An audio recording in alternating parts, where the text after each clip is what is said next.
प्रिय साथियों, Vikas Kumar current affairs YouTube channel पर आप सभी का एक बार फिर से हार्दिक स्वागत है।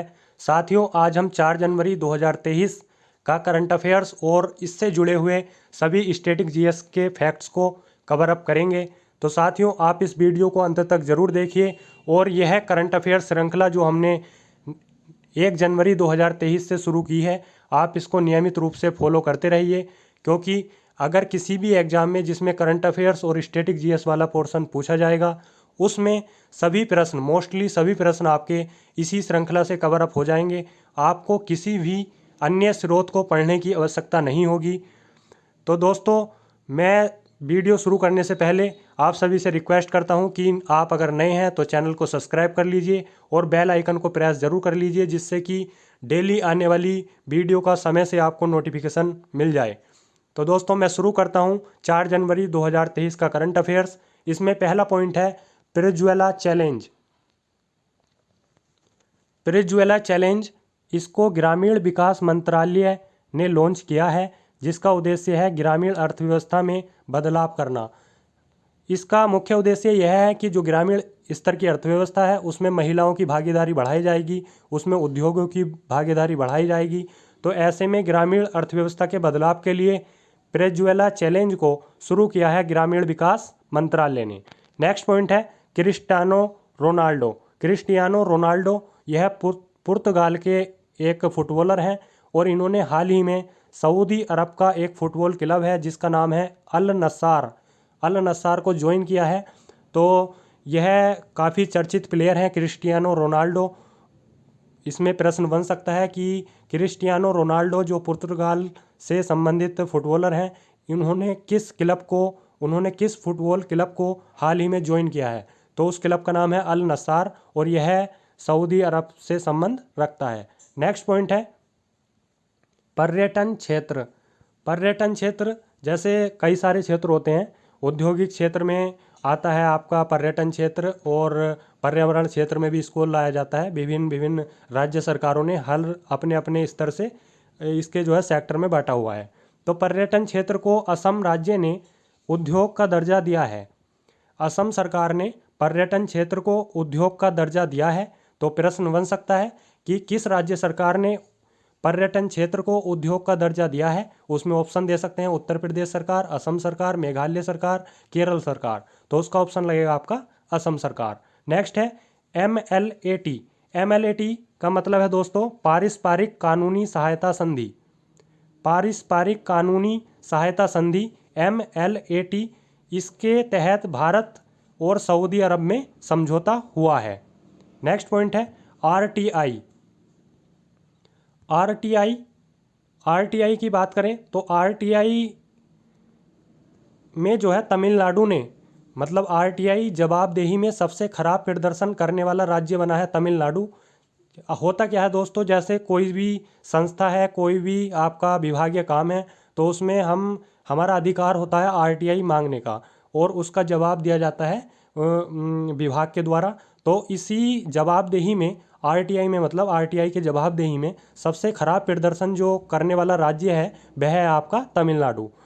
RTI के बारे में जान लेते हैं। तो RTI की फुल फॉर्म है राइट टू इन्फॉर्मेशन एक्ट, यानी कि सूचना लेने का अधिकार। और यह जो एक्ट है वह 2005 का है। तो कुछ एग्जाम में पूछ लेता है कि RTI एक्ट कौन से सन का है, तो वह है 2005 का, याद रखेंगे। नेक्स्ट पॉइंट है उत्तर प्रदेश सरकार ने जो OBC कैटेगरी है उसको ट्रिपल टेस्ट के आधार पर आरक्षण प्रदान करने और सर्वेक्षण कराने हेतु एक आयोग का गठन किया है। इसका एक बड़ा इशू चल रहा है, इस पर मैं एक पेज में विस्तृत नोट्स बनाऊंगा, तब मैं उसकी एक अलग से वीडियो आपके सामने लाऊंगा, क्योंकि यह काफ़ी हाईलाइटेड हुआ है मैटर। और RO जैसे और PCS जैसे बड़े एग्जाम में यहाँ से एक क्वेश्चन बन सकता है, तो इसकी मैं वीडियो अलग से लाऊंगा। फिलहाल मैंने ये एक लाइन में फैक्ट लिख दिया है, आप इसको ध्यान में रखेंगे कि उत्तर प्रदेश ने OBC कैटेगरी को ट्रिपल टेस्ट के आधार पर आरक्षण प्रदान करने और सर्वेक्षण कराने हेतु एक आयोग का गठन किया है। इस आयोग में कौन कौन है और क्या क्या व्यवस्थाएं हैं, क्या क्या इसके उद्देश्य हैं, तो वो मैं आपको अलग से कराऊंगा जल्दी। नेक्स्ट पॉइंट है, मुख्यमंत्री और मंत्रिपरिषद को लोकपाल के दायरे में लाने वाला देश का पहला राज्य कौन बना है? तो वह है महाराष्ट्र। महाराष्ट्र सरकार ने मुख्यमंत्री पद को और समस्त मंत्रिपरिषद को लोकपाल के दायरे में लाया गया है और ऐसा करने वाला यह देश का पहला राज्य बन गया है। नेक्स्ट पॉइंट है, दूसरे सबसे लंबे केबल वाले 8 लेन जुआरी ब्रिज का उद्घाटन कहाँ हुआ है? तो यह हुआ है गोवा में। यह 640 मीटर लंबा ब्रिज है। इस ब्रिज की खासियत क्या है? यह जो है 8 लेन लंबा है और यह देश का दूसरा सबसे लंबा केबल ब्रिज बन गया है जो 8 लेन वाला है और यह है गोवा में। लेकिन अगर हम बात करें सबसे लंबा कौन है फिर, तो सबसे लंबा है आपका भरूच। भरूच पड़ता है गुजरात में और गुजरात में यह जो पुल है यह है आपका नर्मदा नदी पर। नर्मदा नदी के तट पर कौन सी मूर्ति बनी है, मतलब कौन सी जो है मूर्ति बनाई गई है? तो वह है statue of unity. Statue of unity किसको समर्पित है? तो वह है आपकी सरदार वल्लभ भाई पटेल को। तो ये कुछ फैक्ट्स हैं नर्मदा नदी से संबंधित, तो ध्यान में रखेंगे। नेक्स्ट है, ब्राज़ील के राष्ट्रपति कौन बने हैं? तो ब्राज़ील के राष्ट्रपति बने हैं लूला डी सिल्वा। काफ़ी महत्वपूर्ण है। एक जो देश विदेश हैं उनके जो है मतलब राष्ट्रपति प्रधानमंत्री मतलब एक क्वेश्चन पूछ लेता है। तो ये ब्राज़ील काफ़ी मतलब चर्चित देश है, तो उसके राष्ट्रपति कौन बने हैं? लूला डी सिल्वा। नेक्स्ट है, राष्ट्रीय महिला बॉक्सिंग चैंपियनशिप। इस फैक्ट को मैंने यहाँ पे इसलिए लिखा है क्योंकि इसका आयोजन हुआ है भोपाल में और भोपाल से कौन सी परीक्षाएं कराई जाने वाली हैं? MPPSC। तो मध्य प्रदेश में MPPSC में काफ़ी महत्वपूर्ण है। वैसे नेशनल लेवल का प्रश्न है तो अदर स्टेट PSC के लिए भी महत्वपूर्ण है, ध्यान में रखेंगे। राष्ट्रीय महिला बॉक्सिंग चैंपियनशिप 2023 का आयोजन कहाँ हुआ है? भोपाल में हुआ है। इसमें निखत जरीन और लवलीना बोरगोहेन ने स्वर्ण पदक जीता है। नेक्स्ट है, Indian overseas bank. Indian overseas bank के CEO कौन है? अजय श्रीवास्तव। नेक्स्ट है, विश्व विलिट्ज शतरंज चैंपियनशिप।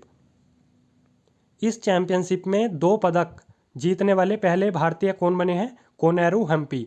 एग्जाम में प्रश्न पूछ सकता है कि विश्व विलिट्ज शतरंज चैंपियनशिप में 2 पदक जीतने वाले पहले भारतीय कौन बने हैं?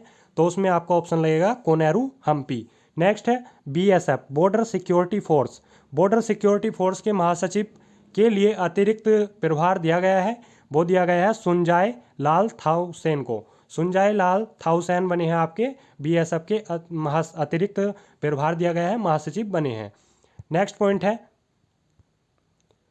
गृह मंत्री अमित शाह जी द्वारा मेगा डेयरी का उद्घाटन हुआ है हाल ही में और यह मेगा डेयरी का उद्घाटन हुआ है मंडिया जगह पड़ती है आपकी कर्नाटक राज्य में। तो एग्जाम में पूछ सकता है कि गृह मंत्री अमित शाह जी द्वारा हाल ही में मेगा डेयरी का उद्घाटन किस राज्य में किया गया है? तो ऑप्शन दे सकता है कर्नाटक, केरल, राजस्थान दे देगा या हिमाचल प्रदेश दे देगा। तो उसका ऑप्शन लगेगा आपका कर्नाटक। कर्नाटक का जिक्र आया है तो कर्नाटक से जुड़ा एक फैक्ट मैं आपको यहाँ पे नोट करके मैंने बताया है, वह है कुपोषण को दूर करने के लिए जो बच्चों में कुपोषित बच्चे होते हैं जिनको मतलब पोषक तत्व की मात्रा नहीं मिल पाती पर्याप्त, तो उनके लिए मतलब कुपोषण दूर करने के लिए एक योजना शुरू की है कर्नाटक ने। उसका नाम है क्षीर भाग्य योजना। क्षीर भाग्य योजना किस राज्य से संबंध रखती है? तो वह है आपका कर्नाटक।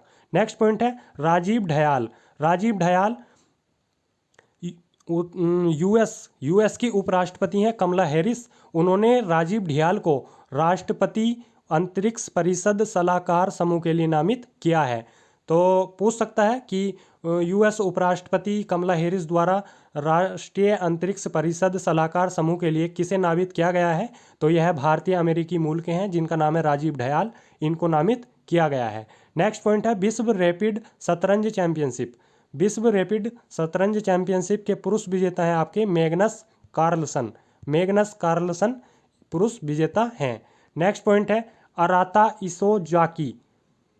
देखो जहाँ भी ऐसे नाम मिलते हैं ना, अराता इसोजाकी, तो ऐसे नाम बेसिकली ये जापान से ही बिलोंग करते हैं, मैंने मोस्टली ऐसा पाया है। तो अराता इसोजाकी जापानी वास्तुकार हैं और इनका हाल ही में निधन हो गया है।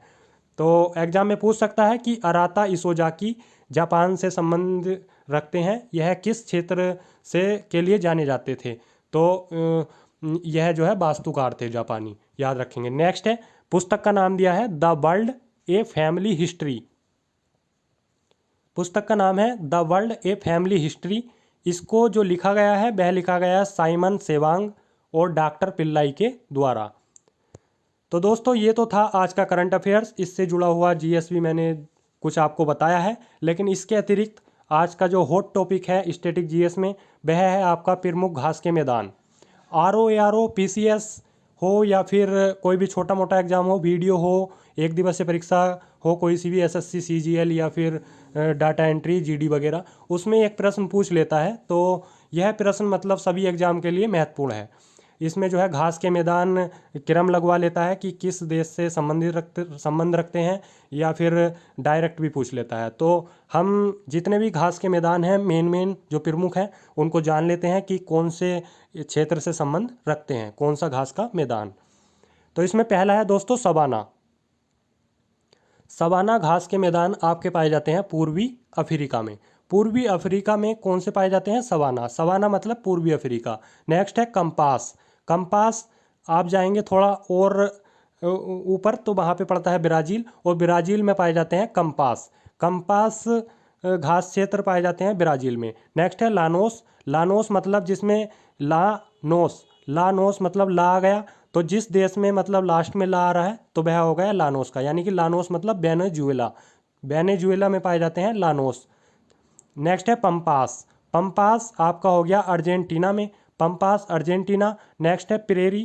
प्रेरी मतलब उत्तरी अमेरिका। उत्तरी अमेरिका में घास के मैदानों को कहा जाता है प्रेरी। नेक्स्ट है बेल्ट।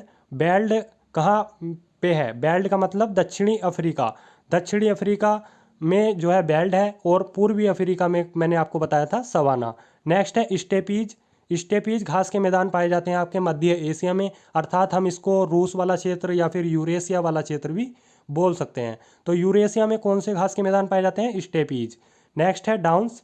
अगर आप मैप देखेंगे वर्ल्ड का तो उसमें जो नीचे की तरफ एक देश है वो है ऑस्ट्रेलिया। भारत से आप नीचे जाएंगे श्रीलंका, और उसके नीचे जस्ट जाते रहेंगे तो साइड में एक कंट्री मिलेगी, महाद्वीप मिलेगा बेसिकली, ऑस्ट्रेलिया महाद्वीप। उसमें ऑस्ट्रेलिया और न्यूजीलैंड जो दो बड़े देश हैं, तो उसमें ऑस्ट्रेलिया में जो घास के मैदान पाए जाते हैं वह है आपका डाउन्स। तो ऑस्ट्रेलिया में डाउन्स, यूरेशिया में स्टेपीज, बेल्ट दक्षिण अफ्रीका, प्रेरी उत्तरी America, Llanos Venezuela, pampas Argentina, compass Brazil और सवाना अफ्रीका।